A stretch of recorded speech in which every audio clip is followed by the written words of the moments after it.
Horrible Harry's Secret by Suzy Kline. Horrible Harry's Secret. When Song Lee brought a water frog to room 2B, Harry flashed a big smile. Neat-o, he said. Harry loves slimy things, hairy things, and creepy things.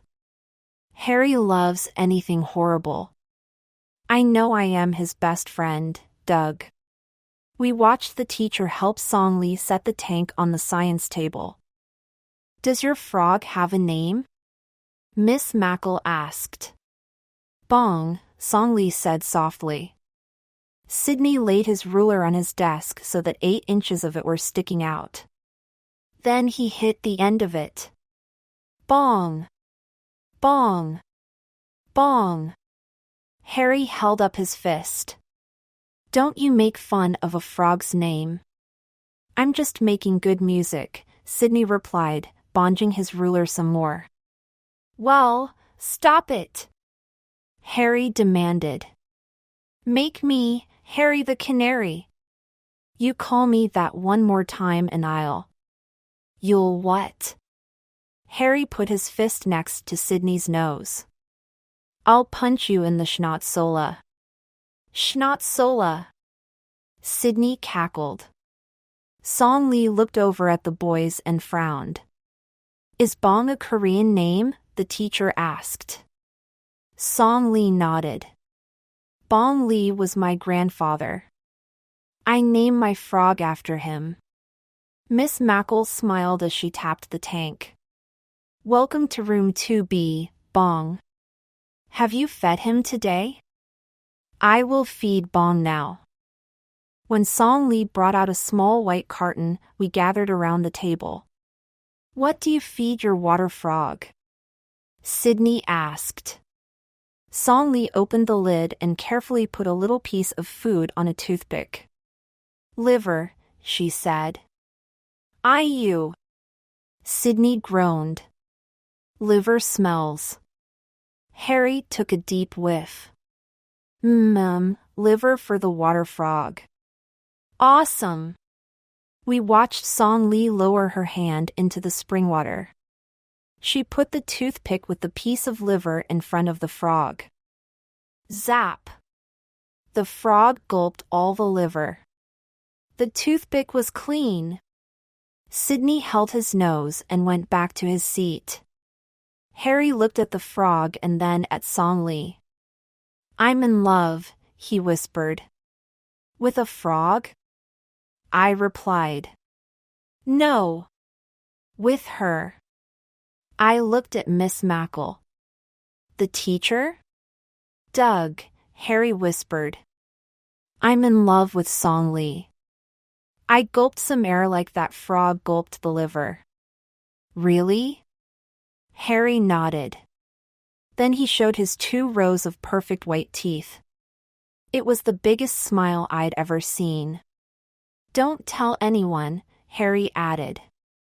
Your secret is safe with me, I said. As I went back to my seat, I thought about it. Harry did some horrible things. In 2nd grade, but this was the most horriblest of all. I wouldn't dare say a word to anyone else. Harry did himself.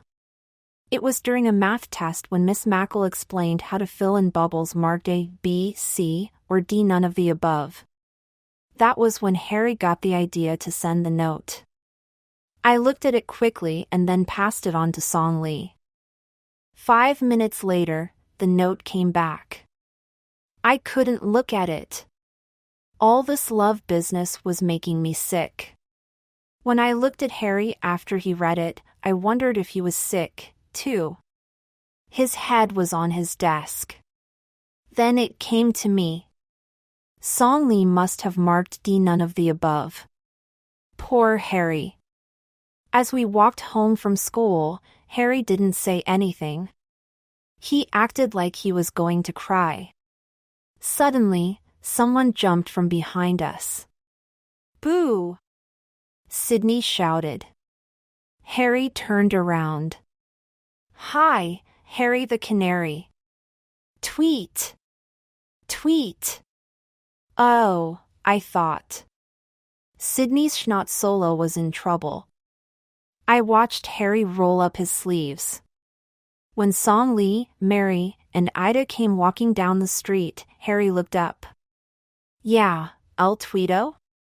What are you planning to do about it? Shake your hand, Harry replied. I like birds. I think it's neat the way they get worms. Sydney jerked his hand away. He wanted to see if there was a worm squished in it. There wasn't. Sydney was safe. He shook Harry's hand. Song Lee looked over and waved. Harry waved back. That was when the note dropped out of Harry's jacket pocket. I looked down on the sidewalk and read it. Dear Harry, I will like you if you don't fight with Sydney. It is bad to fight. I know because my grandfather Bong died in Korean War. Song Lee was smiling at Song Lee and still shaking Sydney's hand. There was no doubt about it. Harry was in love. How horrible could things get? No wonder Harry looked sad walking home. He felt bad about Song Lee's grandfather. But he sure didn't feel bad now. The deadly snowdown. The next morning we had our first snowfall of the school year. There were 2 inches of white fluffy stuff all over the ground, parked cars, rooftops, tree branches, and South School. Let's make snowballs, I said. Yeah. Harry agreed. We sank to our knees in a snowbank near the school ramp and started ing them. Pack them down good, Harry said. We made a dozen snowballs in no time. Then we made a second pile. 2 dozen. I shouted. So, who's our first victim? Just then a man was coming up the street in a winter hat. It was pulled low over his forehead. We could just see the guy's eyes and nose. Ready to fire? Harry shouted. I held my arm in the air. Ready! Suddenly, we heard a familiar voice. Bravissimo! Our first snow! It was our principal. Good morning, boys, he called out. Good morning, Mr. Cardini, we replied. We dropped our snowballs to the ground. As he whistled by, we fell back in the snow. Phew! What a close call, I said. When I heard another voice coming down the street, I sat up. It's Sydney! Get ready to fire! I called out. Harry shook his head. I'm not fight ing with Sydney anymore, remember? Now Sydney couldn't be the victim. If we don't fire these snowballs pretty soon, I said, they'll melt. SHHHH. Harry said. Here comes some more voices. Be ready to attack. 3 girls in winter caps and scarves and mittens walked down the ramp. Ready to fire. I called. Forget it, Doug, Harry grumbled. It's Mary and Ida, but Song Lee is with them. I don't want to attack her. Of course he wouldn't. Harry was in love with Song Lee. You're no fun anymore, I said. Yeah. Well, why don't we fire snowballs on each other? But we're friends, I said. Harry grinned. We could pretend we're enemies. I grinned back. Prepare for war. Harry handed me 2 snowballs. He took 2 snowballs for himself. Did you ever see a cowboy do a showdown? Sure. Lots of times on TV. The good cowboy has a showdown with the bad cowboy. Well, we're going to do it just like they do, only we're calling it a snowdown. A snowdown?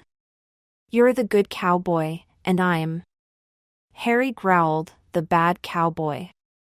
Stand back to back and take 4 paces.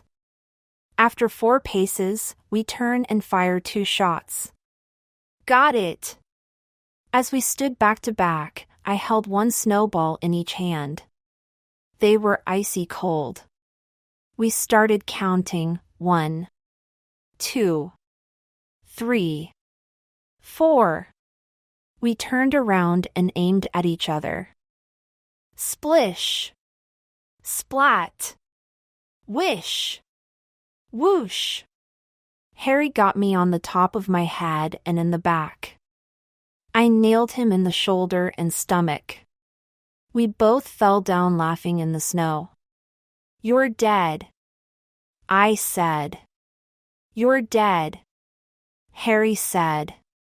Suddenly, the school bell rang. We jumped to our feet. We're both dead.